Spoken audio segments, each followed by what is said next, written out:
Zinc reacts moderately quickly with hydrochloric acid.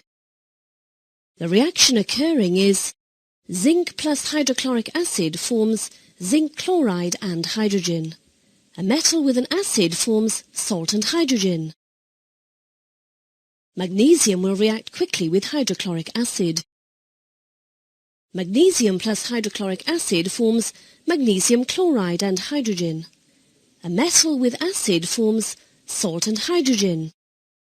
Iron will react with nitric acid. The reaction requires heating.